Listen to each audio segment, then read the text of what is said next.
On quickly to the Hollow Crown. Have you finished with Marcella? Sorry, Yeah. Gary. Yeah. Apparently, you moved on quickly to the also in that this week. Everybody was in that. The Shakespearean adaptation, yeah. Hugh Bonneville, Adrian Dunbar, Anton Lesser. All the people who are already in everything, like Anton Lesser. All the people that just, you know, it was like Band-Aid. It was less like... Jason Watkins, Sally Hawkins, Hugh Bonneville, Philip Glenister. Yeah. Very briefly, he didn't last long.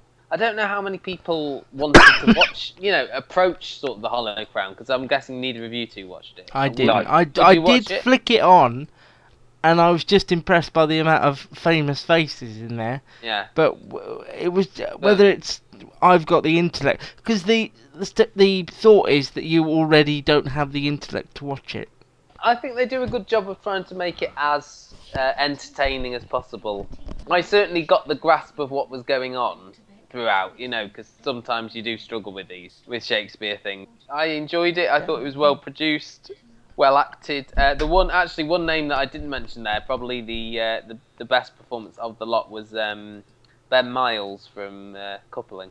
You don't see him at all now. I saw him in the clip. It's weird that he's really good in this. He was like the sort of devious one who was trying to sway public favour to him, and he was having an affair with Sophie Okonedo, who's the queen. Did it feel long? Because it was an hour and a half. I watched it in several sections on the iPlayer, so I sort of broke it up a little bit. I think I'm going to try and persevere with it. Just Benedict Cumberbatch is showing up, isn't he, towards the end of the second episode, and obviously into the third episode as Richard III. More sort of Shakespearean malarkey we had with... Up Late with Ryland. Upstart Crow, which was the new sitcom from Ben Elton, which sort of strikes fear in me ever since The Right Way. It does, rather. It tends to shiver down your TV-loving spine. And this is basically, they're going to pick one of Shakespeare's stories and do like a sort of little adaptation starring David Mitchell as Shakespeare and featuring Lisa Tarbuck as his wife. I didn't get that. I saw that and I didn't get that from it. Did you not? Well, they're the kind of mini adaptations of how he came up with the story, but done very much in a kind of like a Blackadder type style way. It was very Blackadder. Very Blackadder. It was. It was okay. It was inoffensive, I think, is what you would say about this. Is that if they're doing a Shakespeare kind of theme, then this is the kind of thing that you would think they might kind of do. A sort of light-hearted comedy. Apart from Blackadder, there's nothing really much to compare it to. It's not like any of Ben Elton's other rubbish work. David Mitchell is quite funny, so he's quite good. And Lisa Tarbuck was good. That's right. It kind of takes the mickey out of Shakespeare, but without being disrespectful. Yeah, like the old Romeo, wherefore art thou, Romeo? There were two weak links for me, and I think we're going to know what they are. The girl from Raised by Wolves, who is playing the girl from Raised by Wolves, and Rob Rouse, who I've never liked. Which one's he? Bottom. Oh, the assistant. But for a comedy from Ben Elton, starring people that we know, I really, really found it quite entertaining. I think Mitchell was a good sort of lead and a good anchor. I thought I'd struggle for it not, to turn off my "this is David Mitchell" gene that everybody has. I have to say, it really surprised me. I laughed a lot. I really enjoyed it, far more than I thought I was going to. And I liked all the stuff about he's not going bald, he's got a big brain, and just all those sort of, little nods. Little incidental humour bits. And the fact that it was the first woman in acting, and the fact that he kept saying, you can't do it, women can't. And I've seen episode 2, and they don't, they carry on that. They don't just... Good. It's not one where they, wipe the board clean and start fresh every week. It's one where they continue the same gags, and I enjoyed it. I was surprised by how much I enjoyed it. Carry on into Cunk on Shakespeare, then. Oh. Loved it! Loved it. It was good, wasn't it? Nice little appearance from Mr. Burton. Matthew Burton, The way Shakespeare's written makes it hard to wrap your head around, which is why it's taught in school when your brain's at its bendiest, by people like this man, the fictional English teacher from TV drama Educating Yorkshire. When you teach your kids Shakespeare, do their heads grow physically bigger? No, they don't, no. How does iambic pentameter work? I think you're talking about iambic pentameter, which is the way that kind of... Iambic pentameter?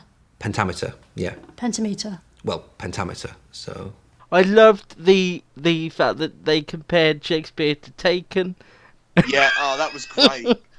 I quite obviously like the bit at the end where they implied that Shakespeare wrote Game of Thrones. That was quite good. And then even they made the joke about the fact that it was played by a woman. And I turned on midway through when she was saying about Shakespeare's son Hamlet dying. Yeah.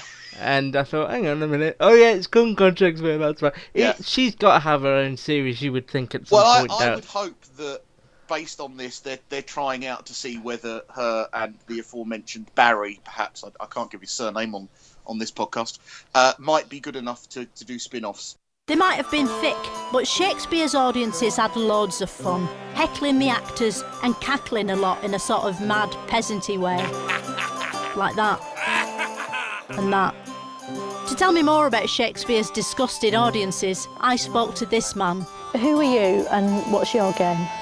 I'm Iqbal Khan and I'm a theatre director. What was theatre like in Shakespeare's day? Were all the audiences really rowdy then, you know? Did they wear tunics and have mud on their faces? The audiences ranged from the ordinary common working people who'd stand around the theatre here, and then they would range to the aristocrats who would sit at the top of the theatre. Right, so some of them had to stand up, they didn't have chairs? No, they would be standing. I've never had to stand for a whole Shakespeare. I don't think I could do it. I'd be livid if I didn't have a chair. I think the audiences quite enjoy it. I mean, particularly now. I don't think they do enjoy standing, do they? They actually enjoy the experience of standing. Who's told you that? Gloves. Her delivery is spot on. Yeah, her delivery The script is very good, and her delivery is sort of... The bit with the gloves was just great, you know. Was it Simon Russell Beale who read that long thing? And she's like, so, what's all that about? There's a touch of Ali G in there, isn't there? That Well, whole it's idea like Ali where... G or Dennis Pennis or something like that. That's or right, even Alan Partridge too. You could sort of see Yes. all three. Yeah. But soon that day would turn to night, a long dark night, like in Finland. In 1596, Shakespeare's son Hamlet shuffled off this mortal coil. Then he died, and a few years later, his father John kicked the bucket and also died. As Shakespeare's life went sad, so did his plays. If you were asked to pick what Shakespeare did best, most people would say tragedy, which is one of the few things he has in common with Steps. Shakespeare's tragedy plays are the most performed of all his works, none more so than Hamlet, with its famous speech about bees. To be or not to be? That is the question.